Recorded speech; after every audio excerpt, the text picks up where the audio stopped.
So, lads, the WNBA have leaked their proposal, and I'm going to be honest here. This is how you. This is a completely reasonable offer. I mean this. This is a completely reasonable offer that the league are putting in, and if nothing else, the players calling this a slap on the face, or a slap in the face. You know that things are going like they're just either completely unreasonable or they're trying to use the court of public opinion against the league. Because let's be real. Let's be completely real. This right here is a very solid CBA. Because as you can see, the projection is the average salary to be 1 million by 2031, which is 5 years from now, and 2.4 million max by 2031. That is a 12x increase in 5 years on their salary. It says here at prior CBA, that's the Supermax. That is the Supermax. The real max is about 200k, just over 200k. That was the core Supermax. You are basically saying that, genuinely, they're basically saying something that projects them to make 12x their money. 12x their money from over 5 years is a slap in the face. It is absolutely not. And then a lot of people are bringing up this one right here, and it's a summary. Because if you guys didn't see here, this, they have 37 things. Not all 37 are going to be relevant.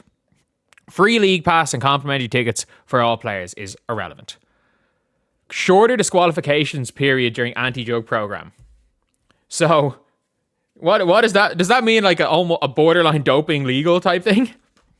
But this is in my opinion the most hilarious thing. The most hilarious 3 things in a row. I don't know, Ben. I'll just say, I'll use the word the devil's lettuce, just, for weird demonetization. But elimination of the devil's lettuce testing. New treatment programs for the devil's lettuce / alcohol abuse. Short disqualification periods anti-drug program. So they're basically like, no, this is good. We're not going to test for this. But if it gets out of hand, which it probably will, we're going to have a new program in. Ability to invest and have endorsement deals with sports betting, fantasy, and cannabis companies. Like, unpopular opinion, that should never be allowed. That should not be allowed in the NBA. That's not something that should be allowed in general. I'm going to be real here. That is not something that should be allowed in general. It shouldn't be allowed in sports. It should never have been allowed in sports. And it's not the fault of the WNBA, because the NBA are doing it. You kind of have to let them. That being said, like, this is a absolutely ridiculous thing. Mobile medical record app for players, earlier first payment of annual salary. And they wanted it. They wanted leave policy for non-birthing parents. Pregnant player trade consent, so you can't trade a pregnant player without their consent. Guaranteed training camp invitation for pregnant players on expiring contracts.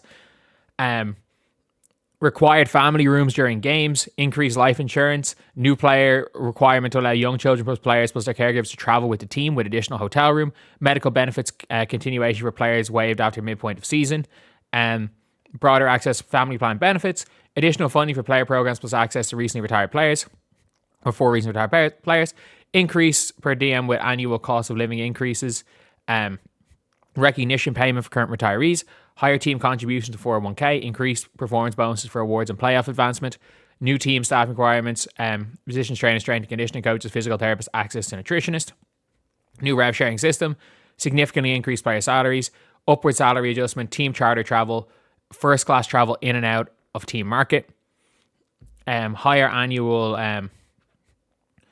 upward salary adjustment. Okay. So they basically are saying we're not going to basically make so if you're on a rookie deal, it's going to be adjusted. That's actually a huge one. Higher annual salaries and multi-year contracts. Allow more allowable guaranteed contracts per team. It was only 6 last year. So it's going to be more than 6. Additional categories of salary protection. 2 developmental player spots. You can have 14 on your roster. Increased salary cap exception for pregnant players. So if someone gets pregnant, it's not eating salary cap. Nor does new season-ending injuries eat against salary cap. Like, for example, Katie Lou for the Storm. Just Katie Lou got injured, so the Storm couldn't replace her. Higher allowable salaries and better extension. There's also no hard cap. This is reasonable. And by the way, the players don't have to accept this. But to call this a slap, this is the whole thing with the fans. I fully believe the old fans aren't basketball fans and want this league shut down. Imagine being a player saying no to this. I'm not plugged in. 37-bet league pass was not something I expect to see on the list. At the end of the day, it's a throwaway. It's a throwaway. Like, they probably never, the fact that they have to put it in writing, they probably never, the players probably said in one of the meetings, being like, we have to pay for league pass as a complaint. And they were like, okay, we'll give you league pass. Like, it's one of those things. But looking at the quotes, people being like, oh, obviously a proposal, but these are agreed upon the CBA. Current vets guarantee slot, 20% increase on extensions, free league pass. Everyone's just talking about free league pass. It's just a throwaway. It's a throwaway. And I wouldn't be surprised if slides don't make them look good in the slides. Like, and this is the thing where it's like people are so anti-league that they basically offer. I don't know if they've offered exactly what the players want. They've offered something in every little bit of the everything the players have asked for. There is something. We don't know if they've offered the money they want or anything, but they're giving something towards everything the players have asked for. It seems like they can't not be close. Like, they cannot not be close. If this isn't close, the players are being unreasonable. And I'm not saying the owners have the best, this is the best thing in the world. I'm not saying the owners have to, give up, or the players have to accept what the owners are doing. But if this isn't close, the players are delusional. If this isn't close, this has to at least be close. If this isn't close, they're delusional. And I stand by that statement. If this is not considered to be close, then the players are completely and utterly delusional. I don't know if they are. I don't know if they're not. But like, they might be delusional. They might be completely delusional. That being said, there's always the chance to renegotiate years down the line. They don't have to accept this, and I don't think they should accept this, because obviously their salaries are tied to the net revenue of the league. They might, if they want to get a salary tied to gross revenue, it's going to have to be a much lower percentage. And people are like, oh, like they can't be gross revenue because they have no say on where the money is going in gross revenue. This is where the money's going. This is where the money's going. Like, you do realize that the charter travel for everybody and families, so you have to allow young children of players and caregivers to travel with the team with additional hotel room. So I assume that would mean, again, husbands or partners of players, husbands, wives, partners, if they have someone working for them. Every one of them has to come in the charter flight, which means they're going to have to charter bigger planes.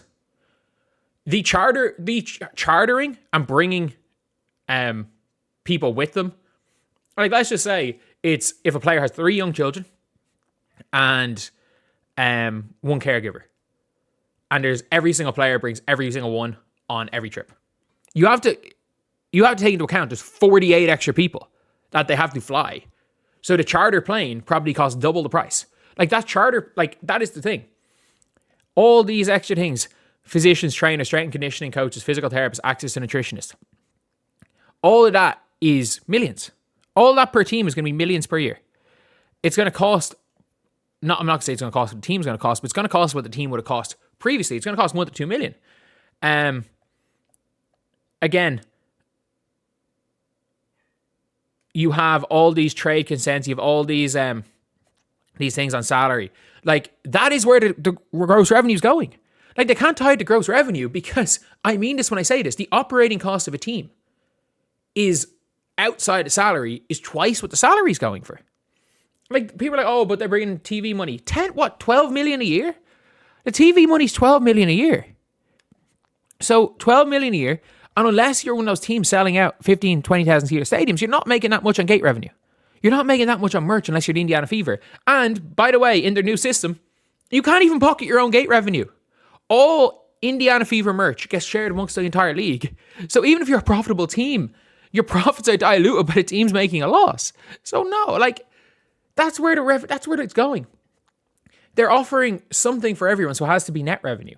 That's what they want. Or if it's gross revenue, it's going to be a lower percentage. At the end of the day, if they're able to negotiate this up to, let's just say, you see its base, and that's kind of projected top player salary, which is after the net revenue going to them. If they can get this up to this being base, this being base, this being base, and all of these being base, like if they can get it all up to those being the base salaries, you're probably looking at an equivalent of a 20% gross. And that's a huge dub. That's a huge dub. It means the base salary, or say the base average salary, is double the previous max salary. More than double the previous supermax, which is mental. And it means literally, if you are a veteran player and you last 5 years in the league, if you last 5 years, even if you last 3 years past your rookie deal, the odds of you leaving this league with, I'm not going to say generational wealth, but enough wealth so that when your career is over, you never have to think about working again. Or you never need to go and work another job, or you're not stuck, is super high. You leave wealthy.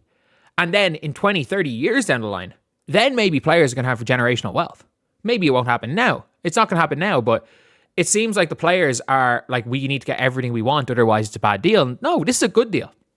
They don't have to accept this deal. They can go for a better deal. But there's no scenario where this is a bad deal for the players at all.